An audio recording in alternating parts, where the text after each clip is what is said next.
Alrighty guys, this is a prime example of a screwed up tooth and a screwed up sharpening.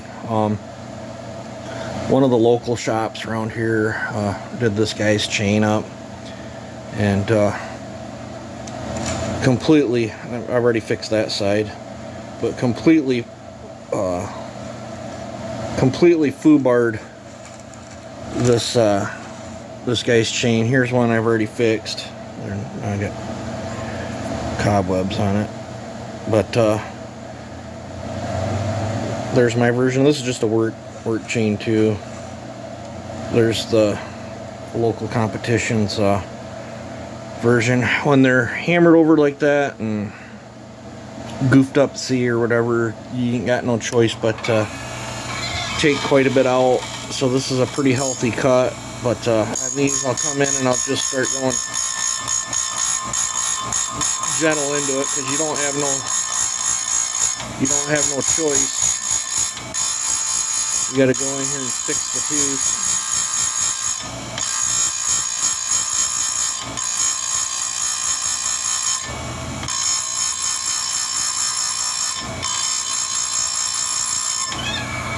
And then that burr just fluffs right off. But that'll cut. This won't. Now, as much as I have to take off that tooth to fix this is gonna have to have the rakers messed with.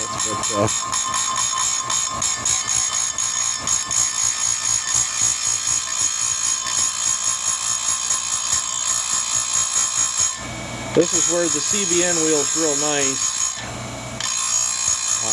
It doesn't make a lot of heat. If you're trying to remove that much with the pink wheel there, you'd have a blue tooth. And like, you know, it's just lukewarm to the touch. I can touch it. If I was to try that with a pink wheel and fix that, when you touch it, you'd have a permanent hard spot on the end of your finger from where you just cooked yourself.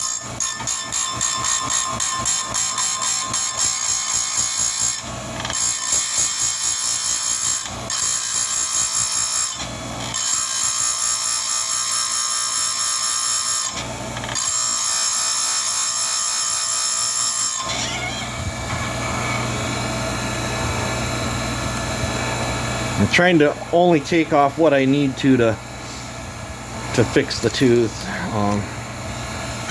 to save some life on the chain.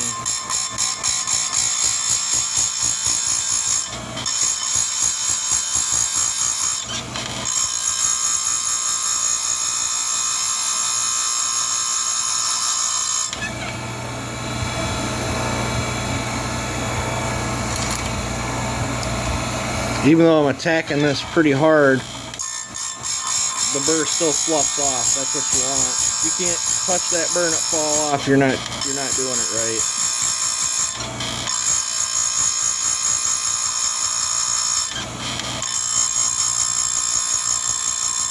I believe this is well, it says Husqvarna, but it looks like a Oregon tooth on this. Some of the Husqvarna chains, I think, were made by Oregon.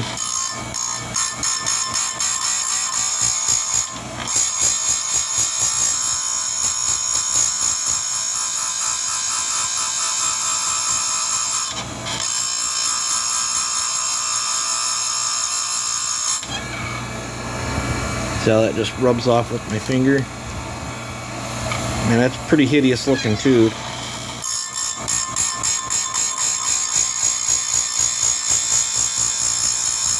I really don't like fixing stuff like this. So it's harder on your wheel, takes longer.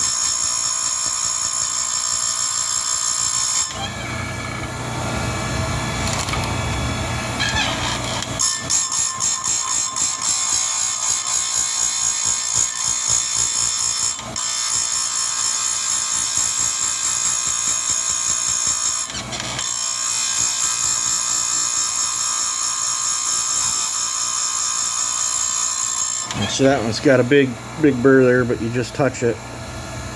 See how that just fluffs off. Then it's got a nice clean sharp edge. once I get all the way around here, I'll take it off and show you guys the cutters.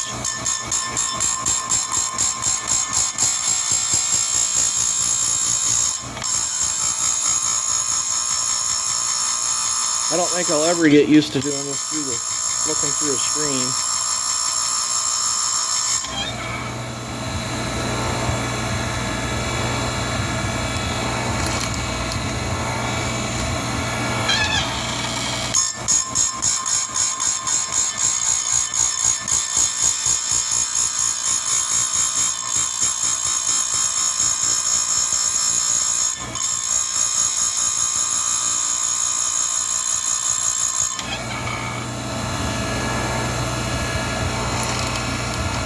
I'm keeping pretty decent tension on the back side.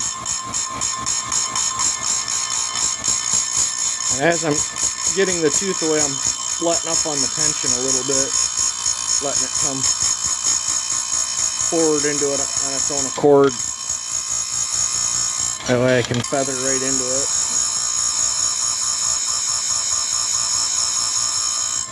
And then I still pull down and away so the tooth I'm not dragging on the tooth when I lift it up out of there. This is a 20-inch chain, thank God. I only got a little bit more to go on it.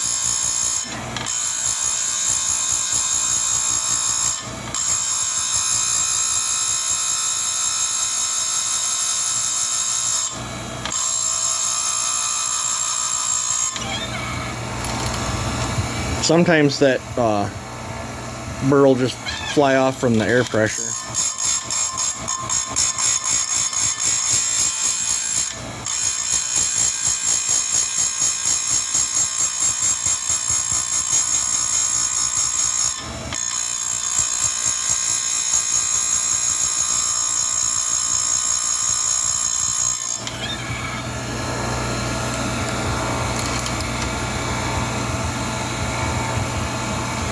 How many more teeth I got to go?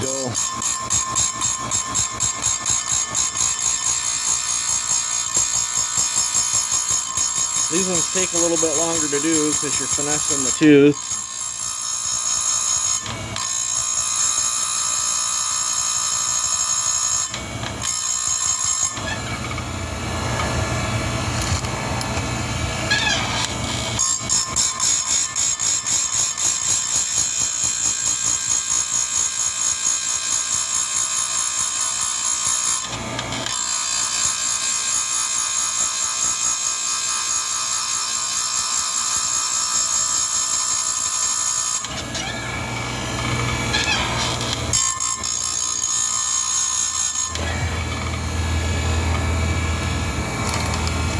Now down here in the bottom there still might be a spot that hasn't touched with the grinder just because this weird, you know, to get that all the way out you'd have to take a lot more off the tooth, and I just don't want to smoke the chain.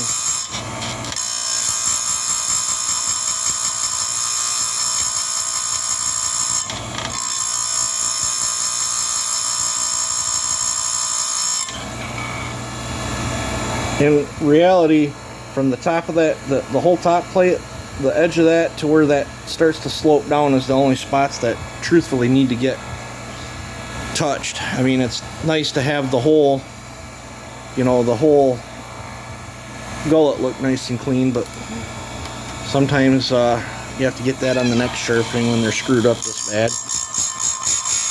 Unless you don't care about chain life. But to me, chains are expensive, so I try to extract as much life out of them as I can get. If I can salvage the sharpening, I will.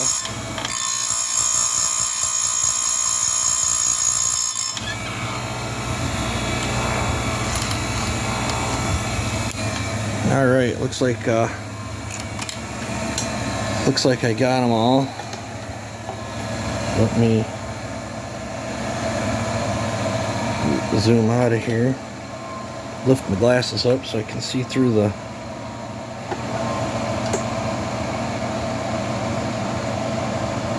that's just a piece of dirt. That's pretty sure that's a piece of dirt. Yeah.